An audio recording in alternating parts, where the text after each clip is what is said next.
আসসালামু আলাইকুম সবাইকে। যে যেখান থেকে এই মুহূর্তে আমার কথা শুনছেন বা শুনতে পারছেন, সবাইকে আমার তরফ থেকে আন্তরিক অভিনন্দন। আজকে আমরা কিছু বিশেষ ইসলামিক নসিহত নিয়ে কথা বলবো। ইনশাআল্লাহ মহান আল্লাহ তাআলা আমাদেরকে আমাদের এই টপিকের আলোচনায় আমাদেরকে সত্য এবং ন্যায়ের কথা শিক্ষা দেওয়ার তৌফিক দান করুন। আমিন। আজকে বিশেষভাবে আমি কথা বলতে চাই আমাদের বাস্তব জীবনের কিছু প্র্যাকটিক্যাল বিষয় নিয়ে। আমাদের বাস্তব জীবনটা বর্তমানে যে গণ্ডিতে চলতেছে বা যেভাবে আমরা পৃথিবীটাকে দেখতেছি, এটা নিয়ে আমি কিছু কথা বলতে চাই। মানে এটা আমার অবজারভেশন থেকে। ইনশাআল্লাহ আল্লাহ বুঝার তৌফিক দান করুন। আমাদের বর্তমান মডার্ন পৃথিবীটা চলতেছে কিছু আধুনিকতা এবং কিছু তথাকথিত বিষয়গুলোর উপর ভিত্তি করি, যেমন বিজ্ঞান, শিল্প, সংস্কৃতি, দর্শন ইত্যাদি, এই ধরনের নানান বিষয় নিয়ে। এখন সাধারণত সব বিষয়গুলো আমাদের এই পৃথিবীতে থাকবে,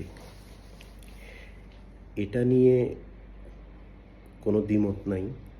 মানে আমাদের বর্তমান যে দুনিয়াটা চলতেছে, এখানে নানান বিষয়গুলোর ভিতরেই আমাদের সমাজ, আমাদের ব্যবস্থা, আমাদের রাষ্ট্র, আমাদেরকে এগুলোর ভিতর দিয়ে যাইতে হয়। প্রতিনিয়ত আমাদেরকে ক্রয় বিক্রয়, ব্যবসা বাণিজ্য, হাট বাজার, দোকানপাট ইত্যাদি নানান বিষয়গুলোর সাথে আমাদেরকে রেগুলার ইনভলভমেন্ট থাকতে হয় এবং আমরা এগুলোর সাথে ইনভলভ।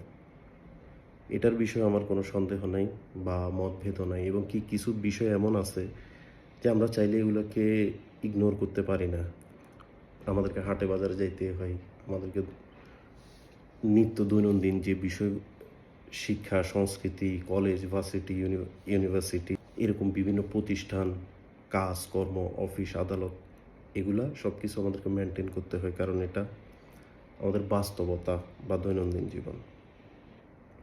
তবে আজকে আমার আলোচনার বিষয় হচ্ছে কোরআন এবং সুন্নাহর, বিশুদ্ধ কোরআন এবং সুন্নাহর আলোকে আমাদের পৃথিবীটাকে দেখার দৃষ্টিভঙ্গির বিষয়। এই বিষয়টা নিয়ে একটু কথা বলতে চাই। আমরা সাধারণত আমাদের সমাজে ছোটবেলা থেকে স্কুল কলেজে পড়ালেখার জন্য যাই। শৈশবে আমরা স্কুল শেষ করি, প্রাইমারি শিক্ষা শেষ করি, দেন আমরা হাই স্কুলে যাই। হাই স্কুলের গণ্ডি যখন আমরা পার হই, তখন আমরা ইউনিভার্সিটিতে যাই। আলাদা আলাদা বিষয়গুলো আমরা শিখি, বাংলা, ইংলিশ, সমাজ বিজ্ঞান, ইতিহাস, সংস্কৃতি, পদার্থবিজ্ঞান, রসায়ন বিজ্ঞান, জীববিজ্ঞান, উচ্চতর গণিত, গণিত সহ আরও নানান। যখন আরও উপরের স্তরে আমরা যাই, তখন বিভিন্ন নির্দিষ্ট টপিক নিয়ে আমরা আমাদের কোর্স সম্পন্ন করি। যে ইঞ্জিনিয়ার হইতে চাই সে ইঞ্জিনিয়ারিংয়ে পড়ে, যে ডাক্তার হইতে চাই সে ডাক্তারিতে পড়ে, যে প্রকৌশল যে অথবা পাইলট হইতে চাই সে ওই বিষয়ে পড়ালেখা করে এবং তার পেশায় নিয়োজিত হয়। এটাই নিয়ম। এখন মূল কথা হলো, আমরা বাস্তব জীবনে যত ধরনের বিষয়গুলো আছে, প্রত্যেক বিষয়ের উপর আমরা যথেষ্ট গুরুত্ব দেই। আমরা আমাদের দৈনন্দিন খাওয়া দাওয়া, ঘুম, চলাফেরা, ভ্রমণ, আনন্দ উপভোগ, বিনোদন সব কিছুতে আমরা অনেক গুরুত্ব দিই লাইফের মধ্যে।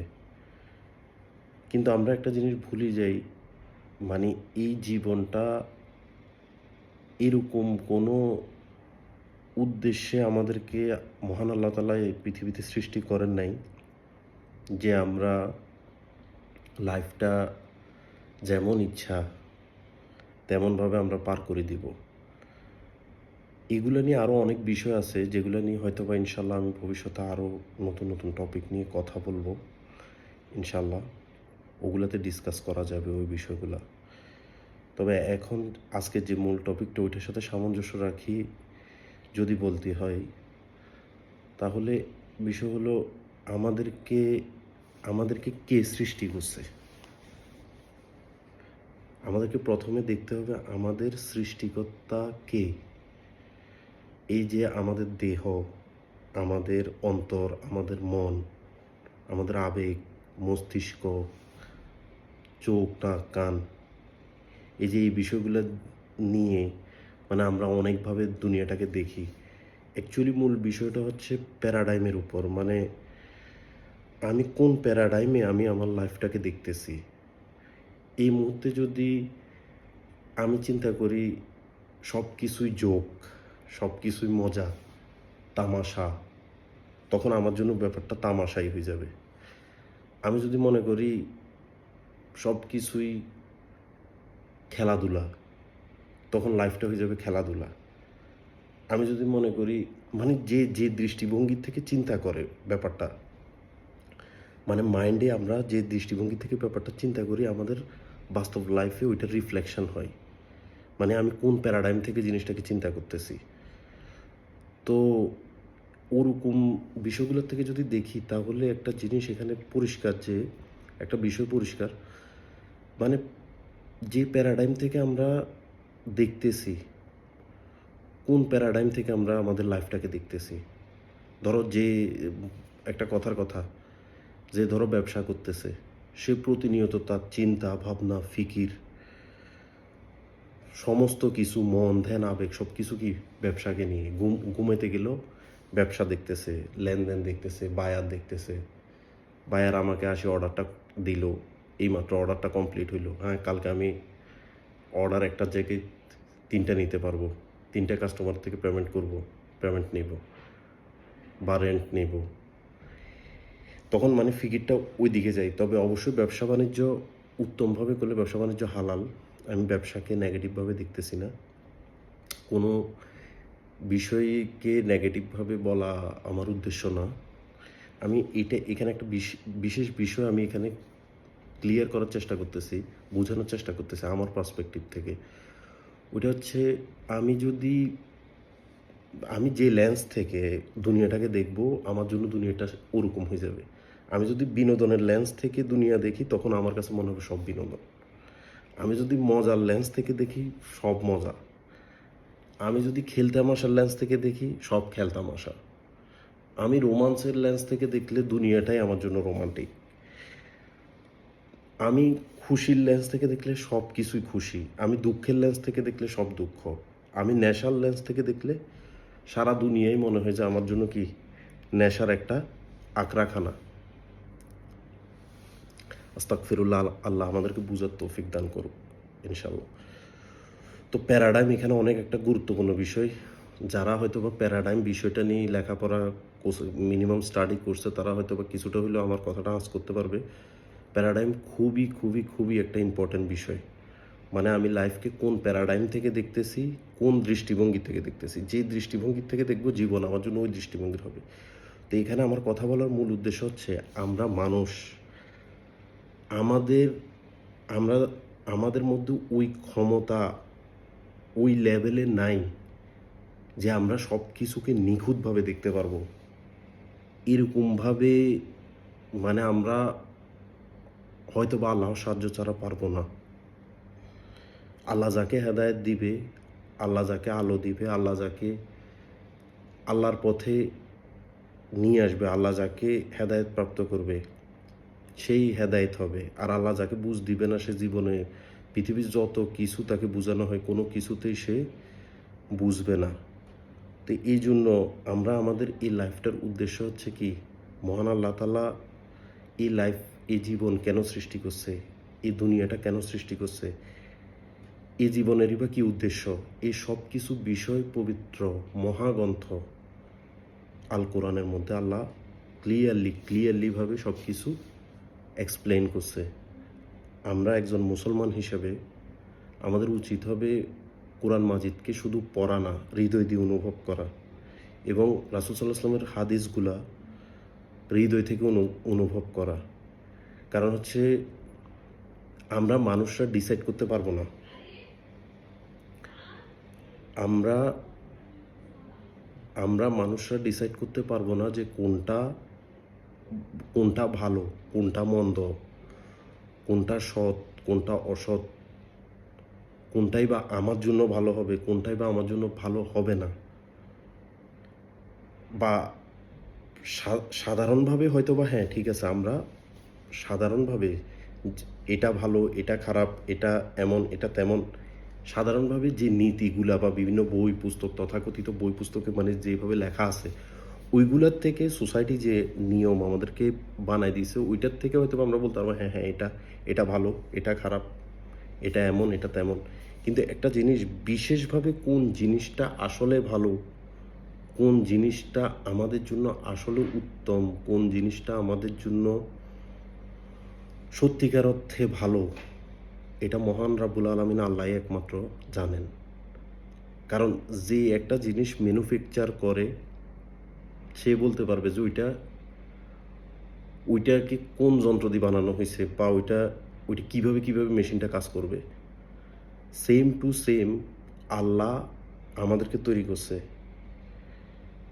মাতৃগর্ভের মধ্যে আমরা যখন ভ্রূণ ছিলাম তখন এই পৃথিবীর কোনো বিজ্ঞানী, কোনো দার্শনিক, কোনো বড় বড় মন্ত্রী মিনিস্টার আমাদেরকে কিন্তু ওই মুহূর্তে খাওয়ায় নেই, পড়ায় নেই। যখন আমরা মাতৃগর্ভ থেকে ভূমিষ্ঠ হই, এ দুনিয়ার আলো দেখি, তখন ওই একমাত্র আল্লাহই আমাদেরকে এই জীবন দান করছে। একমাত্র আল্লাহ আমাদেরকে রহমত করে এই দুনিয়াতে নিয়ে আসছে। সুতরাং আমরা যখন বড় হই, বিভিন্ন শিক্ষা দীক্ষা শিখি, ডক্টরেট লাভ করি, পিএইচডি লাভ করি, আমরা যেন মনে না করি যে আমরা অনেক বড় জ্ঞানী হয়ে গেছি। পৃথিবীতে কেউ যদি পিএইচডিও লাভ করে এই দুনিয়াটার ভিতরে, এখন আধুনিক রিসার্চে দেখা যাচ্ছে পিএইচডিটাও একটা মানুষের জ্ঞানের জন্য মানে কোনো সীমা না। জ্ঞান এমন একটা বিষয়, এটা কোনো সীমা পরিসীমা নাই। পিএইচডি লাভ করলে সে দেখবে যে এত বছর সে সাধনা করে পিএইচডি লাভ করেও সে দেখবে নিতান্ত জ্ঞান সমুদ্রের সে একমাত্র একটা বিন্দুও সে অর্জন করে নাই। সে দেখবে আরও এক সমুদ্র জ্ঞান মানে তার সামনে পড়িয়াছে, সে তো কিছুই জানে না।